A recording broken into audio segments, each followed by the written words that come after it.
as a hotel group, and we have 6 hotels in Northern Ireland, and we rely very much on allowing the individual managers to assert their own personality on the hotel. I think that's very important. I think that's where we realised we could offer something a little bit different. But in that, it was important to have some tram lines there that, yes, we loved that they could assert their personality, but that we all had to have some shared goals and objectives. And so the challenge was then over a period to sit down with them collectively and run through what those vision and values might be, and come up with some statements that represented who we are and who we wanted to be.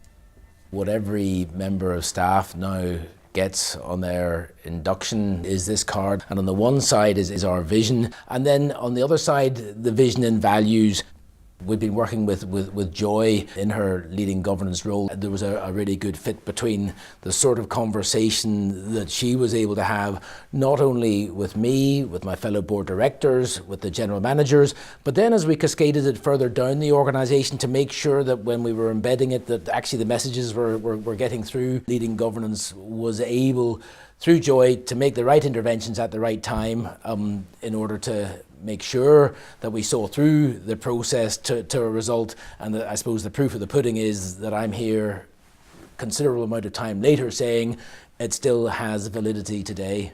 The role of general manager within hotels, it can be a very lonely position, because you're master of all your survey, you're supposed to be fount of all knowledge, and what you say goes, and you're supposed to be right the whole time. And so to have other people who work within a hotel be able to say, look boss, I think you got that a little bit wrong and here's why, and for you to have got to the position where you give them permission to do so, I think is a very powerful thing. I think for some people going down this route, there's an element of jumping off the top of the diving board and not quite sure what's going to follow. And there's no one you'd rather jump off the diving board with than Joy, because I think you can be guaranteed a softer landing than might otherwise be the case.